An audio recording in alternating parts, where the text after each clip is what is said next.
다 얘기했으니, 들었으니 됐어. 들으라고 내가 일부러. 우리 학우님들 영상에다 올려놨잖아. 들으라고. 우리 교회에서 하는 건데, 우리 교회에서는 그 제자들, 원래 비유 자체가 제자들에게 길을 열어주어서 천국 복음을 알게 하는 거기 때문에 제자가 아닌 사람들은 그걸 들으면 이해가 안 되는 거야. 그러니까 강한 성령의 역사의 조명 속에서 이루어지는 거거든요. 이런 것은 이제 나중에 제가 이제 다 책으로도 이렇게 요약한 것이 나오겠습니다만, 이거는 비유는 설명에다가 요약을 이렇게 넣으려고 지금 준비하고 있어요. 그렇게 써가면서 가고 있는데, 이 열처녀 비유가 결국 가서 미련한 다섯 처녀, 슬기로운 다섯 처녀잖아요. 그한테 얘기야. 그런데 이 다섯 처녀들이 누구냐면 신랑이다. 신랑이 신부와 결혼하기 위한 하나의 가정인데, 그 신랑이 누구로 성경에는 비유하죠? 예수님. 그럼 신랑만 있으면 신부는 누구야? 그렇게 딱 얘기하면 안 돼. 성경적으로 어린 양은 신부는 누구냐 이 말이야. 초청받고 준비된 자. 초청받고 준비된 자. 예복 입은 자. 그거는 지금 저 열처녀 비유에서 슬기로운 다섯 처녀 그 혼인집에 들어가는 거잖아. 이거 하려면은 유대인들이 결혼식의 그 어떤 율례를 좀 알아야 되거든. 그런데 결혼식 하기 전에 정혼을 하죠. 우리나라는 약혼이야. 그 약혼보다 더 법적으로 가족과 같은 관계가 정혼이에요. 그러니까 합방은 안 하지만은 같이 살진 않는데 법적으로는 부부가 돼 있는 상태를 정혼이라 그래요. 이렇게 정혼해 가지고 한 1년 정도를 공백을 줘요. 그거는 이제 신랑은 신부를 맞이해서 살 수 있는 집을 만들기 위한 것이고, 신부는 신랑의 가정의 모든 사정을 답습하는 거예요. 신랑 가정의 융화를 위해서 신랑 가정을 일으키기 위한 하나의 모든 그 가정의 특색을 다 답습하고 자기 몸을 정결케 하는 그 사명을 가지고 하는 거예요. 그 사이에 이제 다른 남자와의 관계에 있으면 다 끊어야 되고 다 끊어버리는 거거든. 그래서 그 기간이 필요한 거예요. 그러나 법적으로는 결혼과 똑같기 때문에 이거는 만약 그 사이에 비리가 나온다 그러면 이혼이 가능한 거예요. 그것이 이제 마리아하고 요셉 관계에서 나온 얘기죠. 정혼은 했지만은 아직 결혼 전인데 마리아가 잉태하니까 임신하니까 끊으려고 그러잖아. 그죠? 가만히 끊으려 했다. 원래 법적으로 끊을 수가 있는데 그러면 간음죄가 돼버리는 거야. 법적으로 끊으면 간음죄로 걸고 들어가는 건데 가만히 끊고자 했는데 성령이 이제 알려줘가지고 이제 영접한 거죠. 참 이건 대단한 거예요. 요셉도. 세상에 처녀가 아기 갖는 법이 어딨냐고. 세상 사람 다 그러잖아요. 근데 처녀가 아기 가졌다는 거 아니야. 누가 믿어. 근데 요셉은 그 꿈에 하나님이 성령이 말하는 소리를 듣고 그걸 영접했다. 그래요. 그 다음에 이제 때가 되면은 신랑이 이제 신부 집으로 가잖아요.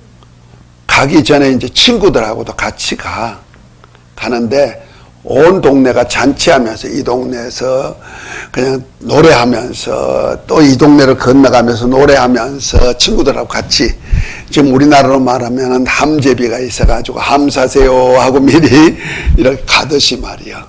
그와 똑같은 행사를 하는데 신부 측에서는 신부 들러리를 세워. 들러리들이 약 10명 정도다. 예수님은 그 현실 속에 있는 것을 갖다가 다 비유로 하는 거니까. 지금 들러리를 이 집은 10명을 세운 거야. 근데 이 들러리들은 신랑이 언제쯤 온다는 소리는 들렸는데 그 동구 밖에서 벌써 다른 마을에서부터 정갈이 오잖아. 이 집에 신부 만나러 와요. 그렇게 하면은 이제 그 신부 맞으러 갔던 신부들이 들러리들이 이제 그 신랑을 맞이해 가지고 데리고 가려고 이제 나가 있단 말이야. 그때는 낮에만 오는 것이 아니고 밤에도 오고 그러니까 밤중에 올 걸 생각하고는 등과 기름을 반드시 준비한다는 거야. 그러다가 이제 신랑이 오면 맞이해가지고 들어가는 거죠. 들어간단 말이야. 그래서 딴따다 해가지고 들어가는데 이것이 어디와의 관계되냐면요. 예수님이 어린 양이면서 신랑이란 말이야. 어린 양 예수님과 신부가 결혼하는 거예요. 그 신부가 누구라고요? 교회. 맞아. 맞는데 그것만 그렇게 그것이 에베소 6장에 보면 나오죠. 5장에 보면은. 에베소 5장을 한번 볼까요?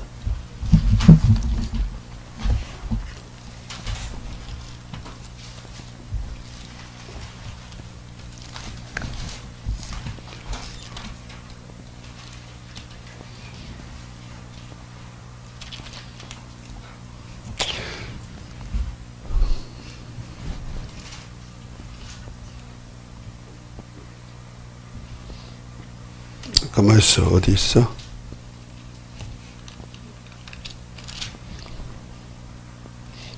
에베소 5장 22절부터 나오는 얘기네요. 그러니까 아내들이여 자기 남편에 복종하기를 주께 하듯 하라. 이는 남편이 아내의 머리됨이 그리스도께서 교회의 머리됨과 같음이니 이는 친히 몸의 구주시니라. 그러나 교회가 그리스도께 하듯 아내들도 범사에 그 남편에게 복종할지니라. 남편들아 아내 사랑하기를 그리스도께서 교회를 사랑하시고 위하여 자신을 주신같이 하라. 이는 곧 물로 씻어 말씀으로 깨끗하게 하사 거룩하게 하시고 저희 앞에 영광스러운 교회로 세우사 티나 주름 잡힌 것이나 이런 것들이 없이 거룩하고 흠이 없게 하려 하심이니라. 이와 같이 남자들도 자기 아내 사랑하기를 제 몸같이 할지니 이는 아내를 사랑하는 자는 자기를 사랑하는 것이라. 누구든지 언제든지 제 육체를 미워하지 않고 오직 양육하여 보호하기를 그리스도께서 교회를 보양함과 같이 하나니 우리는 그의 몸의 지체임이니라. 그러므로 사람이 부모를 떠나 그 아내와 합하여 그 둘이 한 육체가 될지니라. 이 비밀이 크도다. 내가 그리스도와 교회에 대하여 말하노라. 이렇게 얘기했죠. 그러니까 교회와 그리스도를 뭐로 표현했다? 신랑과 신부로 표현했단 말이야. 그래서 둘이 하나가 되는 것이 바로 결혼이거든요. 그래서 에베소 1장에 보면은 23절에 이렇게 얘기했어요. 그 능력으로 그리스도 안에서 역사하사 22절 또 만물을 그 발에 복종케 하시고 그를 만물의 교회의 머리로 주셨느니라. 교회는 그의 몸이니 만물 안에서 만물을 충만케 하시는 자의 충만이니라 이랬죠. 그러니까 교회는 누구의 몸이다? 예수님의 몸이란 말이야. 이것이 바로 아담과 하와 같이 생각하면 되는 거예요. 그 아담이 독처하는 것이 좋지 못하니까 하나님께서 그를 잠들게 해가지고 옆구리 찢어가지고 갈비뼈 하나를 빼고 그것 가지고 여자를 만드는데 하와잖아요. 그래서 붙여주니까 아담이 뭐랬어요? 이는 내 뼈 중에 뼈요 살 중에 살이라고 취해가지고 같이 생활하는 부부가 된 거잖아요. 그것이 바로 가족이야. 이것이 결혼이야. 똑같은 거예요. 예수님도 교회를 세우기 위하여서 주님의 몸인 교회예요. 한 몸이에요. 그래서 교회의 머리는 예수님이고 몸은 교회예요. 그래서 교회가 주님께서 교회를 세우기 위해서 십자가에 달려 죽으시고 그 다음에 옆구리에 창이 찔려가지고 물과 피를 다 흘리셨단 말이야. 그것이 뭐냐면 예수 그리스도 안에 있는 은혜와 진리의 아버지의 은혜와 진리의 흔적이 결국 가지고 뭘 세웠다? 교회 세운 거예요. 교회가 되는 거예요. 그래서 교회를 얘 몸이다. 예수님의 몸이다. 이렇게 표현한 거예요. 그래서 이 교회를 세워서 주님이 함께 하죠. 그래서 교회의 머리가 되시는 거예요. 그래서 사도행전 20장 28절에 보면은 교회가 뭐냐? 예수님이 피로 사신 교회다. 이렇게 표현하고 있어요. 그래서 성령께서 운행하시고 주관하시는데 20장 28절에 보면은 너희는 자기를 위하여 또 온 양떼를 위하여 삼가라. 성령이 저들 가운데 너희로 감독자를 삼으시고 하나님이 자기 피로 사신 교회를 치게 하셨다 그랬죠. 그러니까 감독자, 목사를 세워가지고 저들을 양육하는 이때 누가? 하나님이 피로 사가지고 교회를 세웠다는 거죠. 그래서 교회는 예수님의 옆구리에서 나온 피값으로 세워진 거예요. 그러니까 아담이 옆구리를 통해서 하와가 나오듯이 똑같은 겁니다. 그래서 지금 결혼이 결과적으로 교회 하나가 세워지는 거죠. 결혼식은 원래 그 교회가 뭐냐면 하나님의 아들들이 나오는 하나의 어머니가 되는 거예요. 모체가 되는 거예요. 우리가 요한복음 그 19장을 하면서 내가 설명을 안 해줬던 것이 한 절이 있어요. 요한복음 19장 예수님이 십자가에 달리셨을 때 나타난 사건이 로마 군인들이 뭐 했죠? 예수님의 옷을 제비뽑아 나누고 그 다음에 찢어가지고 나누고 제비뽑아 나누고 그랬죠? 그 다음에 두 번째로 예수님께서 바로 앞에 있는 모친에게 그래서 여자여 아들입니다. 그 여자의 후손에 대한 약속이다. 그렇죠? 그 19장 그 14절부터 나오는 아니 그 23절부터 나오는 얘기죠. 군병들이 이게 이제 가죽옷을 입는 것은 예수님이 그 창세기에 원시 언약에서 아담과 하와에게 무화과나무 옷을 벗기고 가죽옷을 지어 입혀서 근본된 토지를 가지고 생활하게 했던 그거죠. 그걸 이루기 위한 것이다 했고 그 다음에 19장 그 26절에 보면은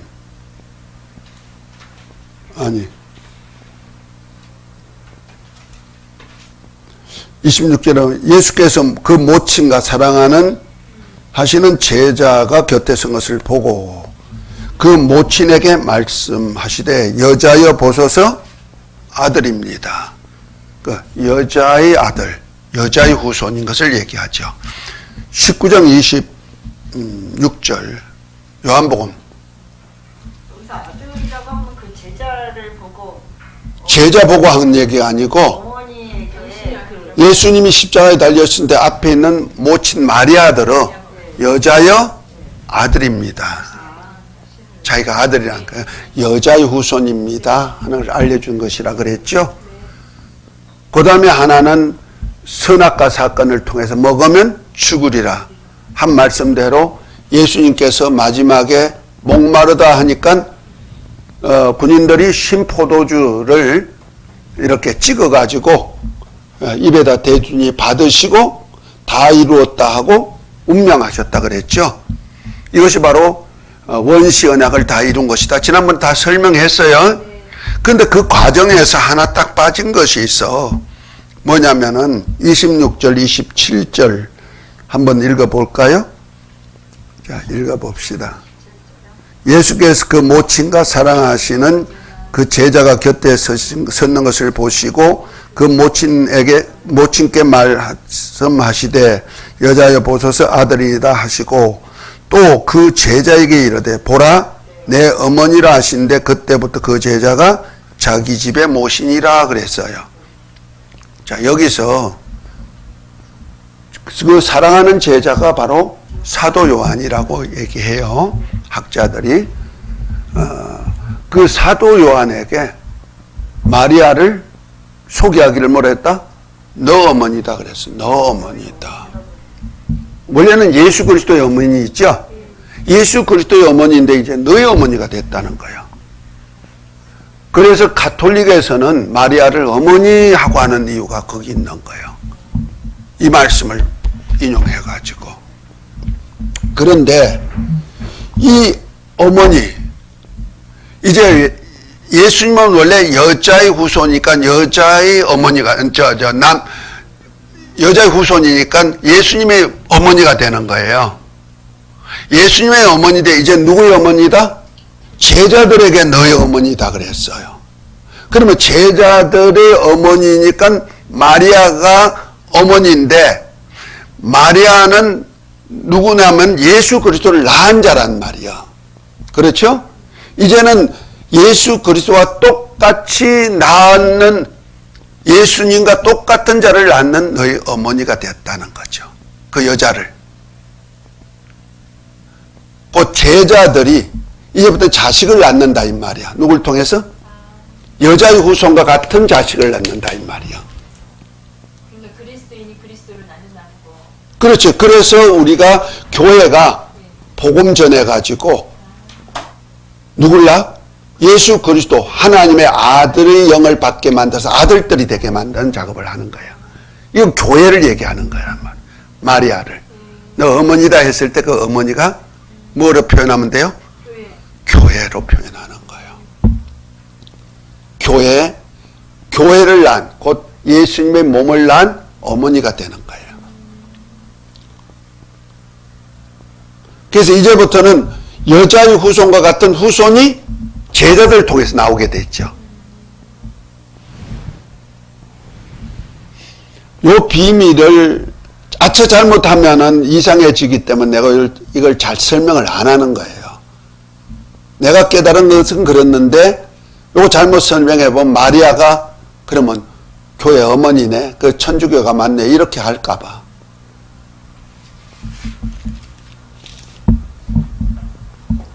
마리아는 하나의 예수님을 낳은 모친이고, 그죠? 똑같이 그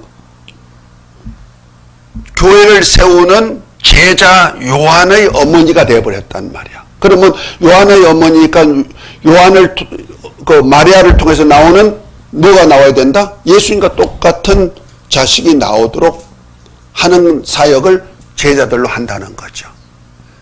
그래서 마태복음 16장 16절에 보면은 예수님께서 가이사랴 빌립보에 가가지고 하신 말씀이 너희는 나를 누구나 하느냐고 물으니까 베드로가 주는 그리스도시요 살아계신 하나님의 아들입니다 고백하죠.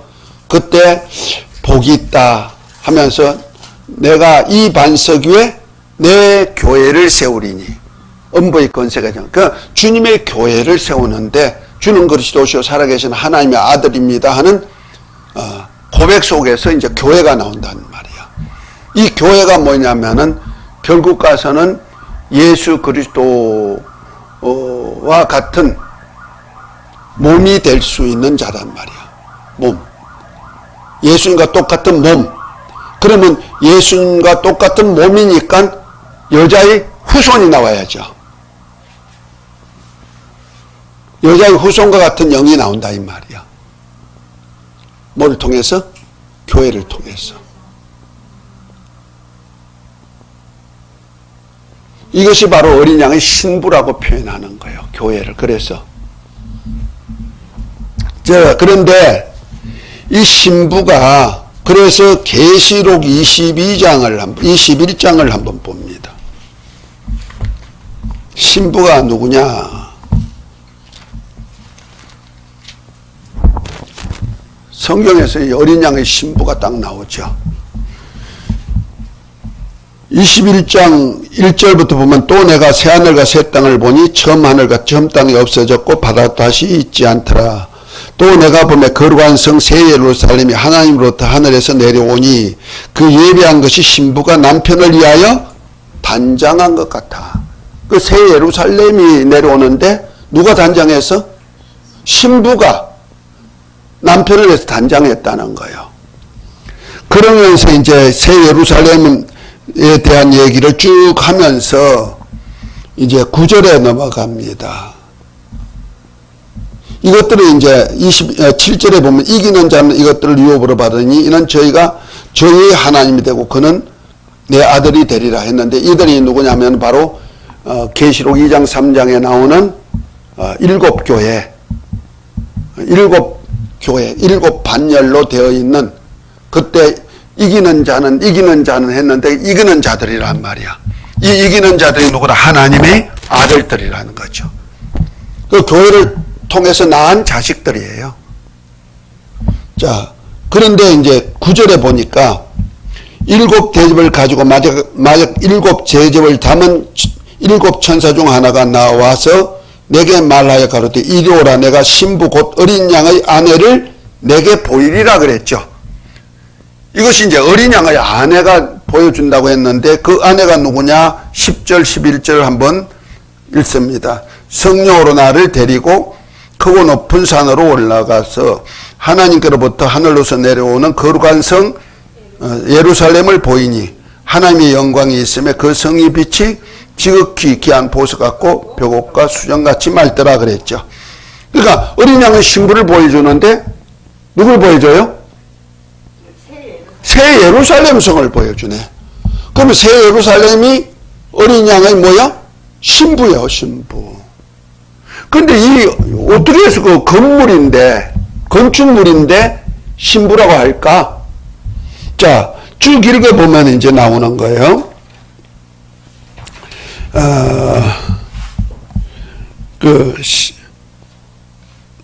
이제 13절에 동편의 세문, 북편의 세문, 남편의 세문, 서편의 세문이 있으니 이 성의 성곽은 12기초석으로 있고 그 위에 어린 양의 12사도의 12이름이 있더라 그랬죠. 그 새 예루살렘의 기초석이 뭐로 있어? 12종류의 보석으로 되어 있는데 그 보석마다 누구 이름이 있더라? 지파 이름이 아니고 12사도의 이름이 있더라 그랬죠. 사도? 아니 베냐민 아니야. 12사도 이름? 12문에는 12지파의 이름이 있고 그들이 출입할 문이란 말이에요. 백성이 이스라엘 12지파 백성이 출입할 문이 12문이고 그 성곽의 기초석 12보석은 무엇으로 되어 있다? 12사도의 이름으로 되어 있다는 거죠. 그러면은 그 12사도가 누구냐면 주는 그리스도시요 살아계신 하나님의 아들입니다 고백한 사람들이란 말이요. 이들이 예루살렘에 뭐가 됐다? 기초석이 되는 거야. 그 위에다가 백옥으로 쌌죠. 이것이 바로 예루살렘 성곽이야. 이것이 뭐다? 신부다는 거죠. 그런데 이 신부가 뭐냐면은 바로 교회란 말이야. 그러니까 12사도가 주는 그리스도시요 살아계신 하나님의 아들입니다. 신앙 고백 위에다가 다 이렇게 신앙이 교회가 세워지는 거야.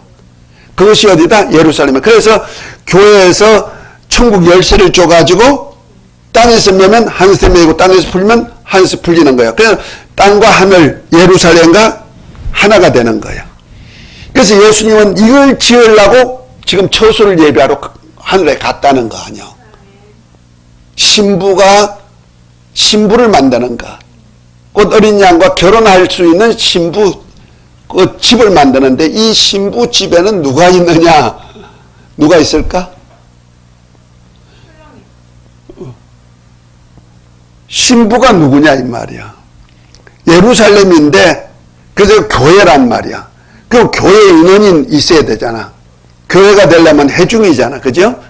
회중이 있어야 되냐. 그들이 바로 누구냐면은 자, 히브리서 12장 22절부터 24절까지 한번 읽어보세요.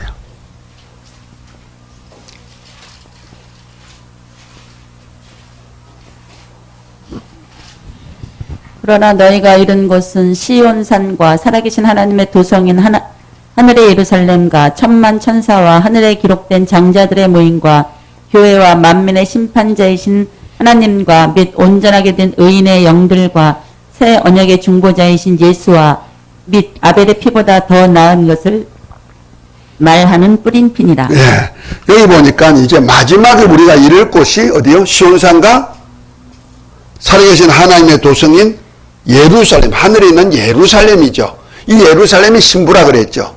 그렇죠? 신부인데 그 안에는 누가 있느냐? 하나님도 계시고 어린 양 예수님도 계시고 예수님의 피도 있고 또 누가 있어요? 천만 천사도 있더라. 근데 여기 보니까 하늘에 기록된 장자들의 총회도 있더라.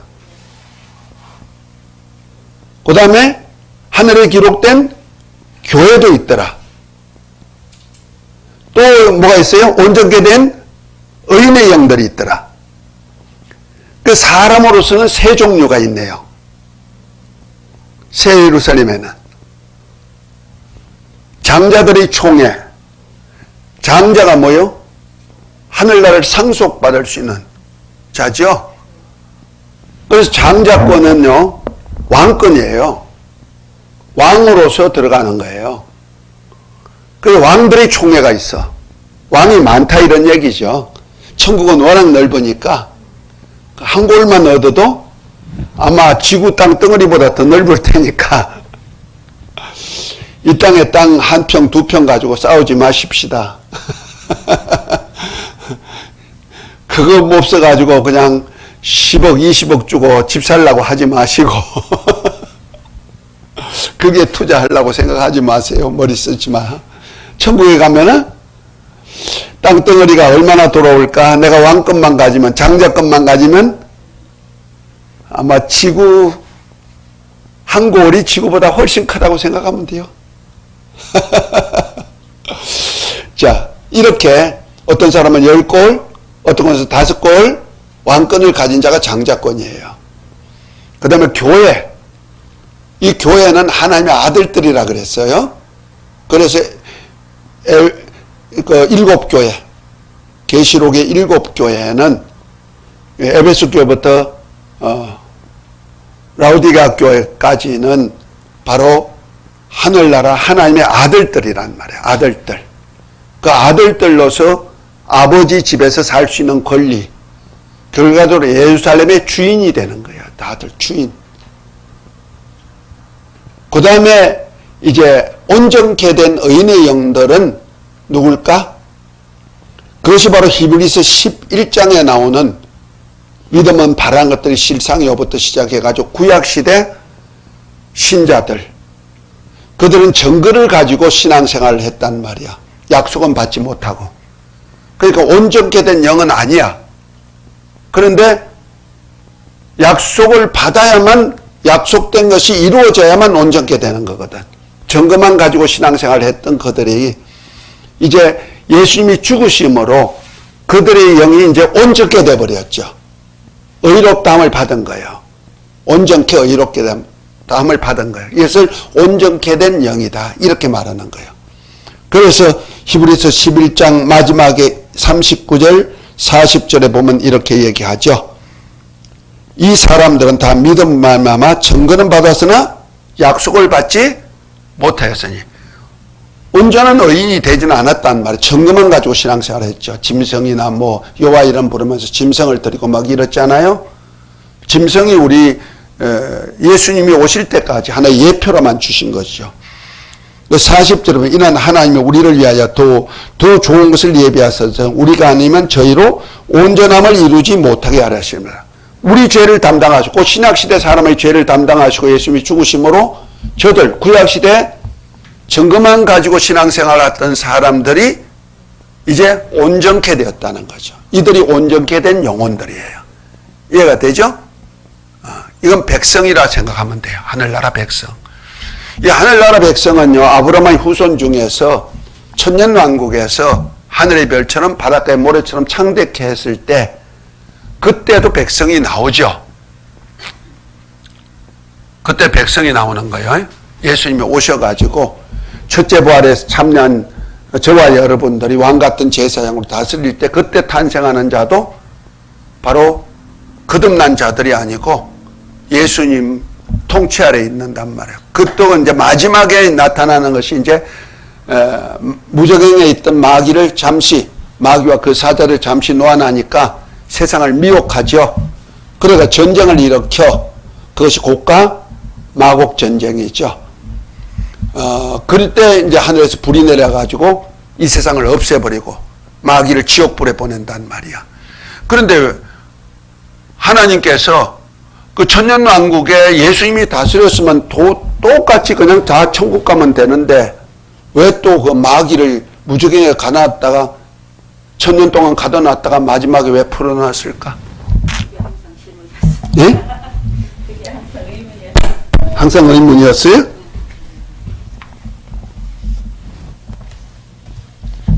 그 답이 나와야죠. 왜 그랬을까? 아니, 예수님을 대적한 적그리스도와 거짓 선자는 천년왕국 전에 지옥으로 보내버렸다니까, 던져버렸다니까. 그런데 마귀는 지옥에 보내지 않고 무저갱에다가 가두고 천년 동안 봉인해서 나오지 못하게 했단 말이야. 활동 못하는 거죠. 그리고 천년 시대가 이루어지죠. 자식을 놓고 산단 말이야. 그걸 그대로 그냥 부활절 입어서 가면 되잖아. 또 걸려요. 응? 그런데 마지막에 되니까 마귀와 그 사자들 무저갱 문을 열고 나눈단 말이야. 그래서 사람들을 미혹하고 하나님의 도성을 막 정복하려고 전쟁을 일으키는데 그 수가 어마어마하게 많다고 하는 거예요. 안 풀어놓으면 되잖아. 안 풀어놓으면 안 돼. 하나님이 풀었다고 하는데 뭘 또 안 풀으면 되잖아. 그러니까요. 하나님이 천년에 푼다고 그랬잖아요. 예. 근데 안 풀어놓으시면 될 텐데 천년에 풀어서 문다고 해서 푸는 거예요. 그래서 계시록 말씀은요, 더하거나 빼놓으면 안 되는 거예요. 그렇죠. 그런데 다시 이제 걸리는 작업을 하시는 질문이 이제 그거라고. 질문이 왜 하나님 그냥 묻은 대로 그냥 왜 또 푸셔갖고 또 심판을 왜 또 하시냐고. 따라합시다. 천국은 아무나 가나. 이거요.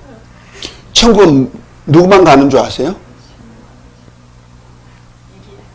믿음. 그래서 히브리서 11장이 믿음장이잖아. 믿음은 바라는 것부터 시작됐다고. 그것이 누구 믿음? 벌써 아담과 하와의 믿음부터 시작하잖아. 여호와의 이름, 여호와께서 덕남했다부터 시작해가지고. 그죠? 그러니까 믿음이 끝까지 믿음을 찾으시는 거야. 우리는 예수 이름을 믿음으로 하나님의 아들들이 되듯이 말이야. 끝까지. 그러니까 예수님이 이 땅에 오셔서 다스리고 통치하시는 세계니까 낙원이잖아. 천년 동안 뭐 마귀도 없고. 그저 농사하면 나무 하나를 딱 심으면 열매가 천년 동안 그 나무에서 열매 따먹으니까 남 집에 가서 뭐 빌릴 이유도 없고. 햇빛이 7배나 더 뜨거우니까 추수하고 뒤에 씨를 뿌리면 또 금방 자라고. 또 추수하고 뿌리면 금방 자라고. 뭐 부족함이 없잖아요. 사망이 없으니까 어린 아이가 독사의 굴에 손 넣어도 물지 않고, 양이 사자와 뒹굴고 짚을 먹고 살고, 그러나 약육강식도 없는 세상, 정말 지상낙원이죠.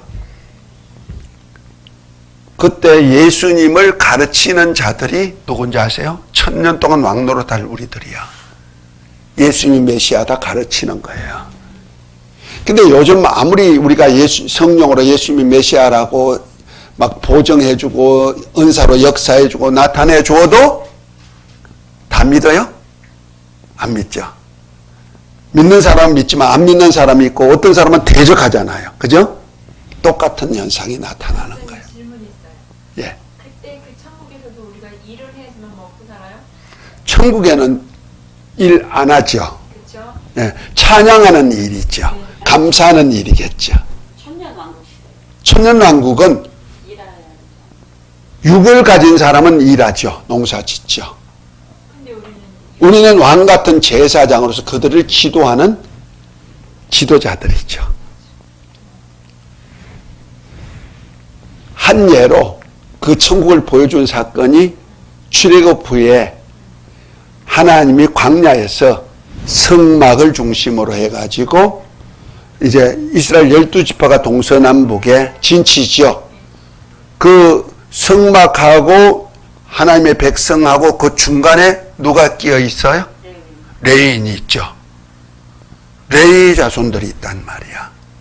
동서남북에 레이 지파가 있어가 레이 자손들이 그것을 중재 역할을 해줘. 그 레이 자손들이 백성들을 지도하는 지도 선생이야. 그렇죠? 그래서 그들이 11조를 받아. 레이인들이. 그리고 레이인들이 받은 11조를 또한 11조를 제사장 집안에 드리는 거야. 이와 똑같은 현상이 천년왕국에도 이루어진다 생각하면 되는 거야. 그 주님의 도성이 있고, 그가 예루살렘이에요. 그러니까 거기서 이제 우리가 레위인이 되는 레위인과 같이 제사장 직분, 직분이네. 제사장, 왕 같은 제사장 직분, 첫째 부활에. 우리는 가서 일을 안 해도 먹고 사는 거네요. 누가 거기 가서도 또 일을 해서 먹고 산다고 그러기는 일하죠. 어떻게 일하나? 땅의 왕이니까 왕으로서 일하는 거죠. 왕으로서 일. 내 백성 거느리는 거야. 그러니까 그런 일 말고 이렇게 농사를 져야지. 농사는 우리는 농사지어 먹는 거 아니야. 부활체를 입은 사람이 농사지어 먹을 거 어디 있어. 혈육 있는 사람들이나 농사짓지. 알겠습니다. 이해가 됐어요? 네. 예. 누가 그걸 그렇게 말해서 제가 확인해 보는 거죠. 그렇게 안 할. 저 새 예루살렘 성에 들어가면은 농사 안 지어. 생명수 강에서 네. 강 좌우에 12 과일이 달마다 열리는 거. 과일 열리면 누가 따먹잖아. 따먹으니까 맨날 매달 과일 열리지. 그가 뭐냐면 백성들이 와서 같이 먹는 거야. 우리도 같이 먹는 거야. 그래서 회개하는 자, 흰옷 입은 자가 생명나무에 나갈 권세를 주시니거든. 생명나무에 가서 과일 따먹고 있게 만든다는 거죠. 이것이 이긴 자들이죠. 그러니까 예루살렘 성은 신부야. 어머니가 된단 말이야. 누구를 낳는 어머니? 교회를 낳는 교회를 낳는 어머니가 되는 거예요. 곧 하나님의 아들들을 낳는 어머니가 되는 거예요. 그래서 예수 그리스도와 같은 아들들을 낳는 역사를 해서 마리아한테 사도 요한에게 예수님께서 너 어머니다. 마리아를 도로 너 어머니다. 했던 얘기가 이 마리아와 같은 여자를 통하여서 하나님의 아들이 나왔듯이 이제 너가 제자인 너를 통해서 누가 나온다? 교회가 예수님과 같은 몸이 나온다 하는 것을 보여주는 거거든. 그 어머니를 인계한 거죠. 어디다가? 교회에다가. 그거 참 비밀스러운 거, 그거 해석하기가 엄청 힘드는 거예요. 그거. 너 어머니다 했을 때. 그리고 또 질문이 있는데요. 그 세마포는 우리가 지어 입는 거예요? 아니면 입혀주시는 거예요? 거기 보니까 역대하 5장에도 솔로몬이 그 성전을 짓고서는 막 저기 할 때도 그 레위인들 전부 다 그 세마포를 다 입혀서 다 노래하게 같게 찬양하게 하게 역대하 5장에 세마포는 내가 짓지 않아요. 다만 입는데 내가 입느냐 안 입느냐, 더러워진 것을 빠느냐 안 빠느냐, 그거 있죠. 그 세마포가 성도의 옳은 행실이란 말이야. 그러니까 우리가 신부 단장할 때 꼭 입는 옷이 있다 그랬죠. 두 가지. 첫 번째는 구원의 속옷이죠. 그러니까 속 사람이 구원받는 것, 의롭다 받는 거요. 그 다음에 그 사람은 의의 세마포, 그 삶이란 말이야.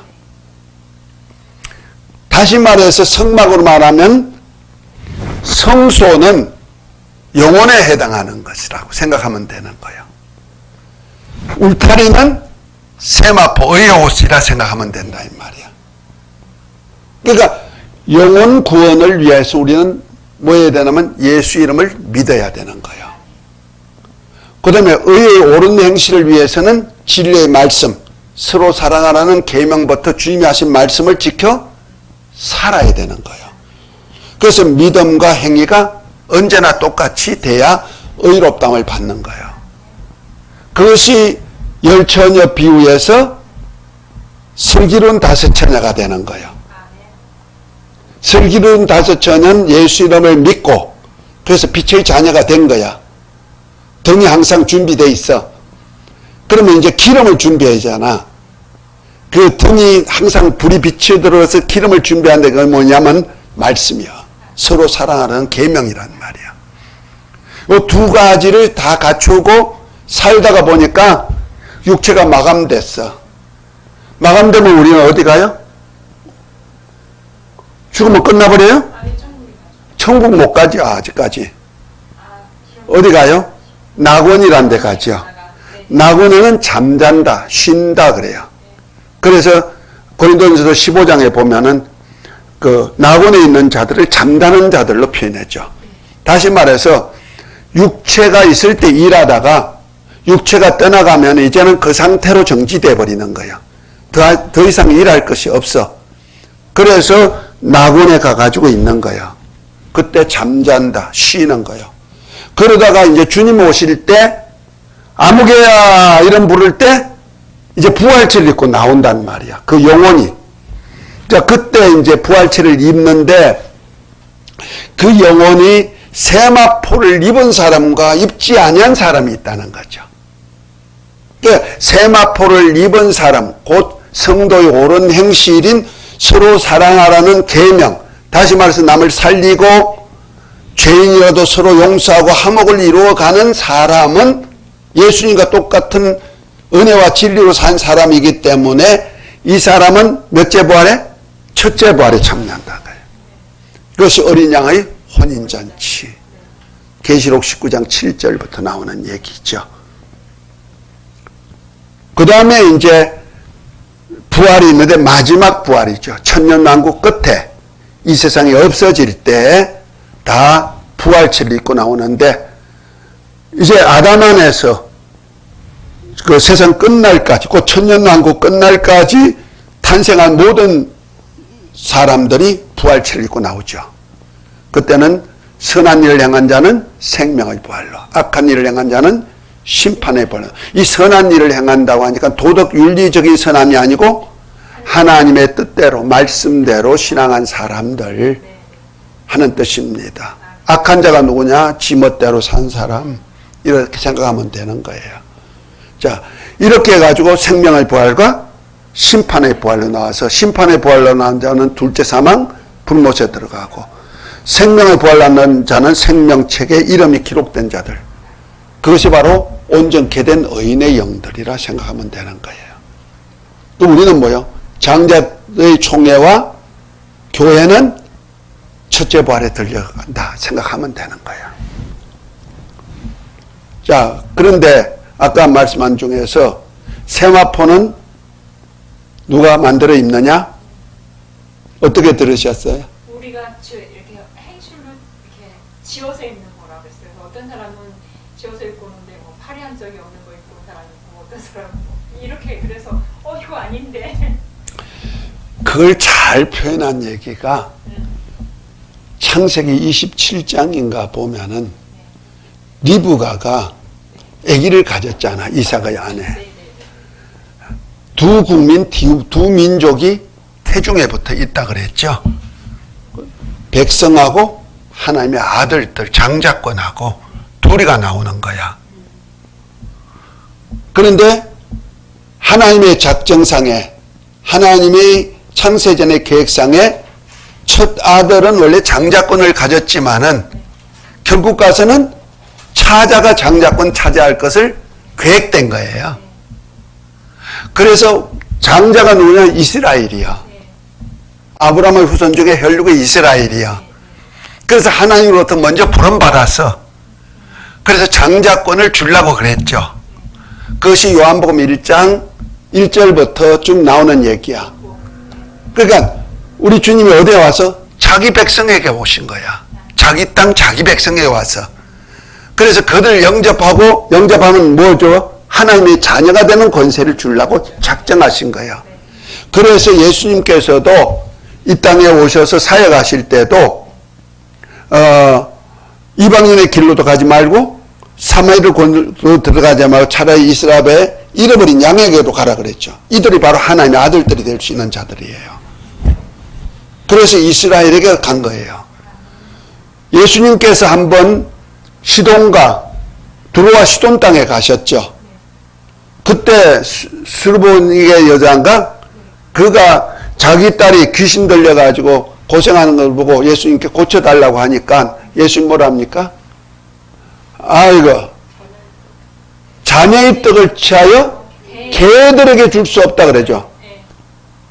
다시 말해서 스르보니게 여자를 개로 취급한 거예요. 이방인으로 취급했단 말이야. 그러면 예수님이 줄 떡은 자녀에게 줄 떡이라 그랬어요. 그 자녀에게 줄 떡이 뭐냐면 하나님의 말씀이죠. 썩을 양식이 아니고 영생할 양식인데 예수님 몸이란 말이야.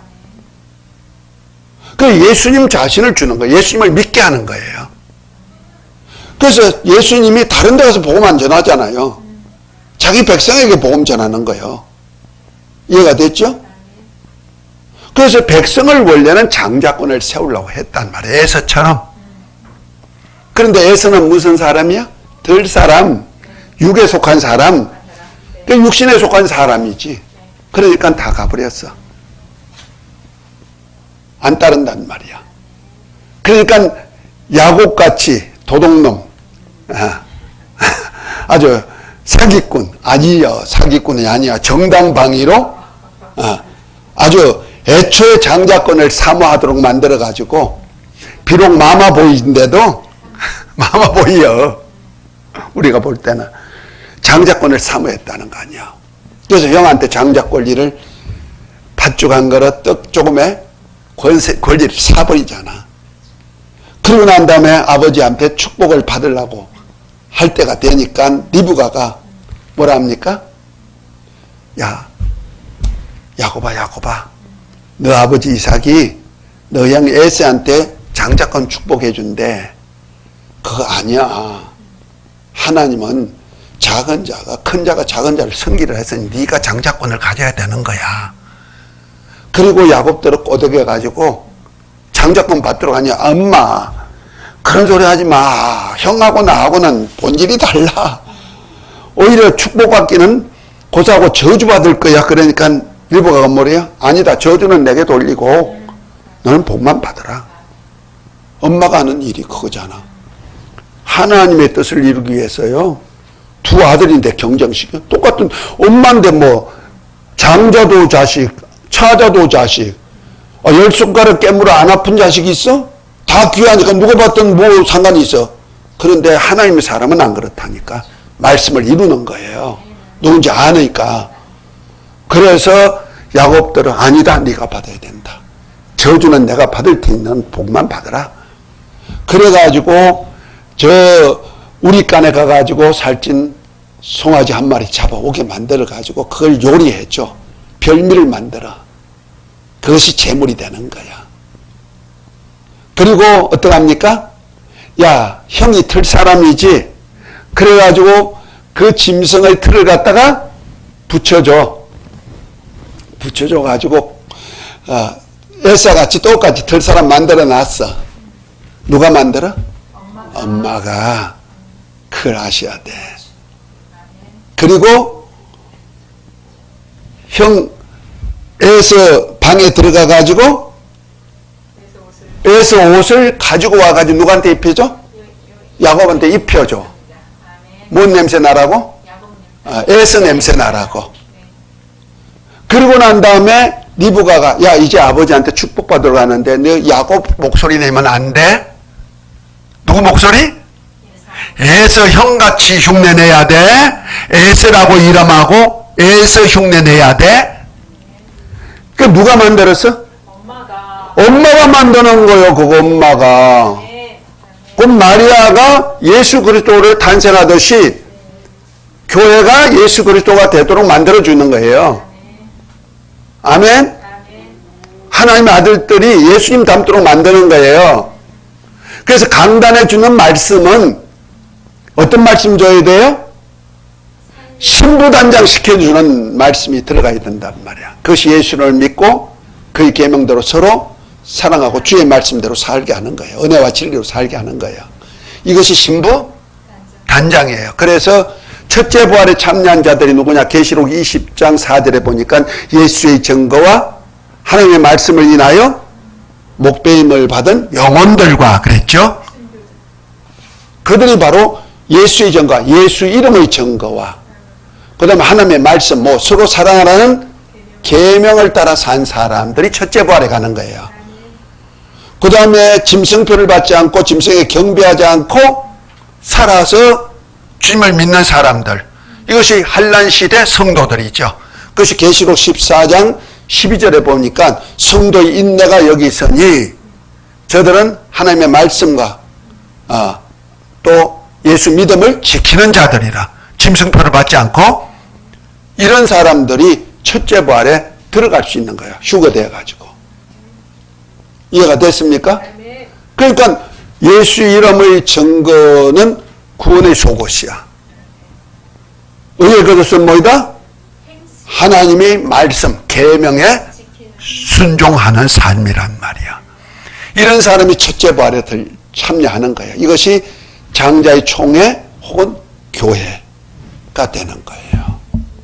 나머지는 마지막 때 부활.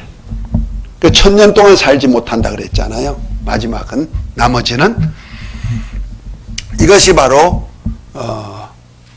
열처녀 비유에서 등은 다 가졌어. 곧 예수님을 믿는 믿음은 다 가졌다 이 말이요. 그런데 미련한 처녀는 등만 가졌고 곧 예수 이름만 믿고 살았고 의의 옷은 없어. 그러니까 혼인잔치에 참여하려니까 의의 세마포가 없으니 참여치 못하죠. 그 마태복음 22장에 보면은 이제 나오는 거예요. 어떤 임금이 아들 잔치를 열었어. 그래서 먼저 손님을 초청해요. 미리 초청장을 보내. 그러가 아들이 잔칫날이 돼서 오소서 하고 종들 보내니까 어떤 사람은 내가 지금 소 5겨리를 사가지고 이 밭갈로 가니까 내가 갈 수 없어 미안합니다. 어떤 사람은 장사가 너무 잘 돼. 그래서 내가 지금 장사를 해야 되는데 그 갈 수가 없습니다. 미안합니다. 또 어떤 사람은 오소서 미리 초청장 주고 오소서 나도 어제 결혼해가지고 신부하고 지금 행복해야 되니까 남의 행복에 참여할 수 있는 그런 여유가 없어요. 미안합니다. 이렇게 한 거야. 곧 이스라엘 백성들에게 우리 주님이 초청장을 넣었다 이 말이요. 그랬더니 율법 아래 있는 사람들이 다 자기 볼일 보느라고 자기 의 때문에 열심히 살다 보니까 그만 예수님이 어린 양 혼인잔치가 있다 예수님께 와 불렀는데도 다 안 왔다. 아니야 못 가요 사양했다 그러잖아. 그러니까 이제 주인이 있다가 종들이 보고하니까 주인이 있다가 야 내거리에 가가지고 만나는 사람에게 초청해와라. 그 초청해가지고 왔는데 주인이요 그런데 자리가 비었나이다. 그러면 산과 들로 다니면서 만나는 자마다 강근하에다가 채워라. 지금 그 얘기를 하고 있는 거야. 어디에? 어린 양 예수 그리스도의 혼인잔치. 그 첫째 부활에 참여시키는 그 잔치에. 그런데 오는 사람마다 그 집에는 미리 뭘 준비했을까? 예복을 준비했어. 그 신부, 그 강제로 온 사람에게는 예복을 다 줘. 미리. 신랑이 다 준비해. 누가 다 준비해? 신랑 집에서 다 준비했단 말이야. 우리 의 가지고 가는 거 아니야. 의의 세마포는 내가 입는 거, 내 거 입는 거 아니야. 예수님이 다 만들어 놓으셨잖아. 은혜와 진리, 아버지의 은혜와 진리로. 아멘? 그래서 임금이 아들 결혼식에 이제 손들이 와가지고 제대로 왔나 하고 한번 점검하러 왔어. 왔더니 세마포를 입지 않은 어떤 사람이 있으니까 형제여 어찌하여 세마포를 입지 않느냐 저를 결박해야 쫓아내버리라 했죠. 그 세마포를 반드시 입어야 어린 양의 혼인잔치에 들어가는 거야. 왕의 아들의 혼인잔치에 들어가는 거야. 그러니까 세마포를 줬는데 안 입었단 말이야. 그러니까 쫓아내버렸어. 이것이 10처녀에 비유해서 미련한 5처녀. 그런데 구원의 속옷도 입고 의의 세마포도 입은 사람이 슬기로운 5처녀. 신랑이다 하니까 첫째 부활에 들려 올라갔단 말이야. 나머지는 문이 딱 닫혀버렸어. 나중에 기름 사가지고 와서 열어주셔서 너 누구냐 모른다. 결국 들어가지 못해서 환란 속에 들어가는 거야. 그들이 언제 부활할까? 마지막 날 생명의 부활체를 입죠. 왜? 덤은 있으니까. 예수를 믿으니까.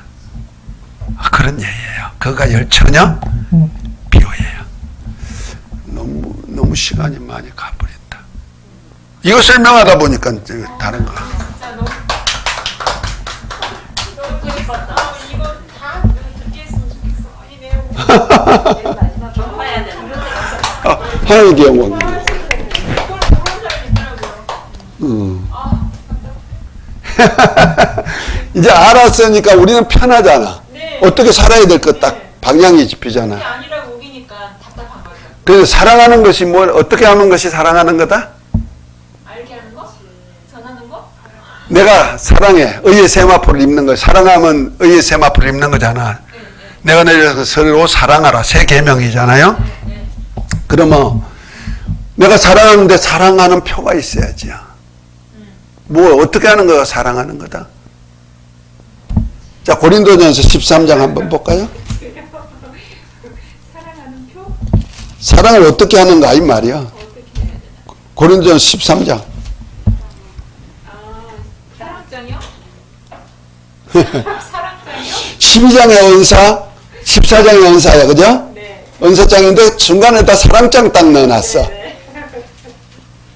그러면서 하신 말씀이 뭐냐면 내가 사람의 방언과 천사의 말을 할지라도 사랑이 없으면 소리나는 구리와 우리는 갱가리가 되고 내가 예언하는 능이 있어 모든 비밀과 모든 지식을 알고 또 산을 옮길 만한 모든 믿음이 있을지라도 사랑이 없으면 내게 아무것도 아니요. 내가 내게 있는 모든 것으로 구제하고 또 내 몸을 불사르게 내어줄지라도 사랑이 없으면 내게 아무 유익이 없느니라 하면서 사랑은 오래 참으면서 막 이렇게 사랑할 수 있는 방법을 얘기해주고 있는 거예요. 그러면서 13절 그런즉 믿음, 소망, 사랑 이 세 가지는 항상 있을 것인데 그 중에 제일은 사랑이라 그랬죠. 자, 여기서 믿음에 대한 얘기가 나오고 소망에 대한 얘기가 나오죠. 그리고 사랑에 대한 얘기가 나와. 그 믿음은 곧 하나님의 말씀 가지고 전하고 말하고 그다음 믿음으로 산도 옮기고 능력 행하고 그 믿음에서 나오는 거죠. 이거 없으면 안 되잖아요. 우리가 믿음으로 구원받는 거니까 구원의 표죠. 그 다음에 소망. 이웃을 선한 마음으로 이웃을 돌봐. 가난하고 어려운 사람 돌보고 있는 것 가지고 팔아서 좀 돌봐주고 내 몸도 헌신해가지고 돌봐주고 사랑한 거지. 그죠? 근데 여기 사랑이 없으면 했단 말이야. 이 사랑은 무슨 사랑인데 그럴까? 보세요. 남을 긍휼히 여겨서 돌봐주는 그 사람이 사랑이 없어요? 있죠. 있죠. 근데 그걸 사랑으로 보지 않는다는 거죠. 그런데 그런 일이 말라는 얘기 아닙니다. 말씀 전하거나 뭐 능력 행하거나 구제하거나 이런 일이 없으란 얘기 아니야. 그런 거 할지라도 사랑이 있어야 된다는 걸 강조하죠. 그래서 사랑이 제일인데 이 사랑이 어떻게 하느냐? 사랑이 뭔데 어떻게 하는 것이 사랑이냐는 얘기야. 성령의 열매. 그 성령의 열매는 갈라디아서 5장 22절부터 나오는 얘기인데 그거는 열매일 뿐이지 사랑하는 방법이 나와야 된다는 거예요. 어떻게 사랑한다? 여기서 말하는 사랑은 무슨 사랑일까?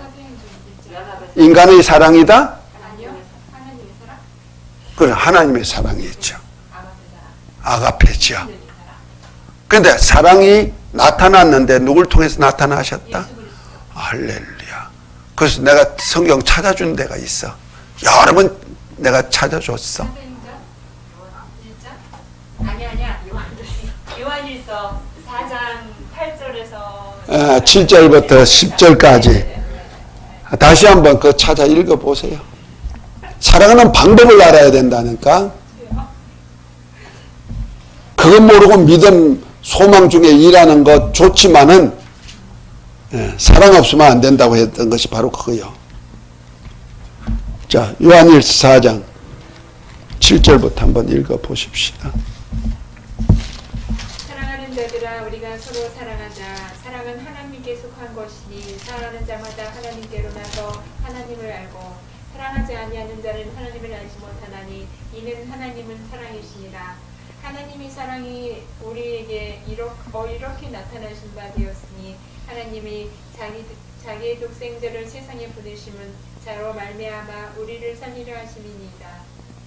또 사랑은 여기에 있으니 우리가 하나님의 사랑하는 것이 아니요 오직 하나님이 우리를 사랑하사 우리 죄를 위하여 화목제로 그 아들을 보내셨으니라. 또 사랑하는 자들아 하나님이 이같이 우리를 사랑하셨은지 우리도 서로 사랑하는 것이 마땅하도다. 아멘. 자, 이제 쭉 이렇게 나오는 얘기인데 여기 보니까 하나님의 사랑 가지고 사랑하는 것을 말하네요.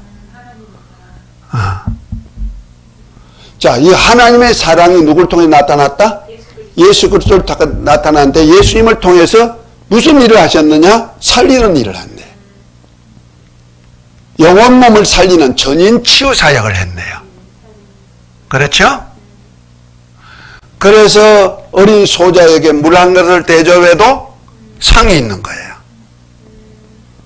작은 자에게 헐벗은 자, 가난한 자, 옥에 있는 자, 나그네 된 자를 돌봐줬는데 살려주는 일, 죽어가는 사람을 살려주는 일을 했다는 거예요. 그런 사람은 창세로부터 예비된 나라를 상속하라. 오른편에 있는 양들에게 얘기한 얘기죠. 근데 왼편에 있는 염소는 뭐요? 하나님의 일은 많이 했는데 작은 자를 사랑하지 않았단 말이야. 그러니까 마귀와 그 사자를 위해서 예비된 지옥으로 가라. 마태복음 25장 41절에 나오잖아요. 그러니까 보세요. 살리는 일. 도적이 오는 것은 도적질하고 죽이고 멸망시키지만 예수님이 오신 것은 양으로 생명을 주되 풍성히 주라. 남을 살리는 일을 하더라. 풍성히 주는 일. 그 다음에 뭐요? 원수된 우리와 화목케 하는 일을 했다. 화목하려니까 죄에 대해서 이제 죄인을 정죄하는 것이 아니고 뭐요? 긍휼히 여겨서 용서해주고 하나로 화목하는 일이요. 그래서 하나님이 원수된 우리를 갖다가 원수로 다루지 않고 아들의 영을 주어가지고 당신의 가족 만들어버렸잖아요. 아멘? 화목 때문에 되는 거예요. 그래서 우리 주님도 용서했을 때 몇 번 용서해라? 베드로가 주여 7번까지 하니까 유대의 법정에는 원래 용서란 것이 없어요. 율법에는. 그런데 탈무드에는 3번까지 용서해라 그랬어요. 그런데 예수님은 자꾸 용서 얘기하니까 베드로가 있다가 7번까지 하니까 대단한 거죠. 율법에 용서가 있다 없다? 없다. 없는데 7번 용서 많이 하는 거죠. 형제가 죄를 범하면. 그때 예수님 뭐랍니까? 아니다. 70번에 7번이라도 할지니라. 다시 말해서 무한한 용서를 얘기하는 거예요. 그 죄지은 자. 그래서 우리가 우리에게 죄지은 자를 사하여 준 것 같이 우리 죄를 사하여 주옵시고. 이웃과의 죄 화목이에요. 화목 없으면 예배도 받지 않는 거예요. 그걸 아셔야 돼요. 그래서 합평함과 거룩함을 쫓아라. 이것이 없이는 아무도 주를 보지 못하리라. 거룩함 화목하면 예수 이름을 믿는 거고요. 화평하면 뭐요? 서로 사랑하면서 나오는 거죠. 그러니까 이 두 가지를 반드시 입어야 돼. 예수를 믿는 것과 서로 사랑하는 것. 이 사랑은 살리고 화목하게 하는 것. 이것이 무슨 옷이다? 의의 세마포다. 성도의 옳은 행실이다 이 말이야. 이들이 몇째 부활에 간다? 첫째 부활에 간다. 그런데 에베소 교회는 계시록 2장에 나오는 첫 번째 에베소 교회는 예수 이름을 잘 믿고 말씀에 서서 거짓 사도도 분간할 줄 알고 니골라당의 행위도 미워하고 다 했는데 뭘 잃어버렸다? 처음 사랑의 행위를 잃어버렸다는 거죠. 그래서 어디에서 잃어버렸는지 회개하라. 그렇지 않으면 촛대를 옮겨버리라. 그 촛대 사이로 다니신 예수님, 그 촛대가 교회인데, 일곱 교회인데 교회를 옮겨버린다는 거잖아. 촛대 옮긴다, 교회 옮긴다. 그러면 주님도 떠나버린다는 거죠. 그러면 주님 없는 교회, 마귀의 소굴이 되는 거예요. 그 마귀의 소굴이 바로 자기 육체를 따라 사는 사람들 투성이죠. 그 비방, 수근수근, 남을 비방하고 욕하고 당짓고 이런 것들이 다 육에 속한 사람들의 행위죠. 자, 그래서 주님께서 회개하면은 이기는 자에게는 회개하고 이기는 자에게 처음 사랑의 행위를 가지고 행함으로써 이기는 자에게는 낙원에 있는 생명과를 주어 먹게 하려. 그 낙원에 있는 생명과가 어디면 예루살렘 성 안에 아버지 집 안에 보좌로부터 나온 생명수 강가에 생명나무 과일을 먹을 수 있는 권리를 준다는 거 아니야. 그러면 누구 집까지 들어간다? 아버지 집까지 들어간다. 이것이 바로 열처녀 비유에서 덤과 기름 예비한 자. 첫 번째 조건이죠. 라오디가 그는 보좌까지 올라가는 장자권까지 얘기한 거고요. 이해가 됐습니까? 그것이 바로 하나님의 아들들, 예루살렘 곧 신부의 집에 들어가서 살 수 있는 자녀들, 그 신부를 통해서 낳은 자식들이라 이런 얘기죠. 그 리브가를 통해서 나온 자식이 둘이 있어요. 육의 자식, 영의 자식. 이삭의 자식 속에서 나온다는 말이야. 이해가 됐습니까? 자, 오늘은 이것까지 해서 요건 여호와의 사자에 대한 얘기를 하려다가 그냥 다른 데로 넘어가 버렸어. 이거 알아야 열처녀 비유가 풀어지고 이제 마태복음 25장에 세 가지 비유가 24장하고 연결이 다 되는 얘기예요. 그 종말에 대한 비유예요. 자, 우리 주기도문하고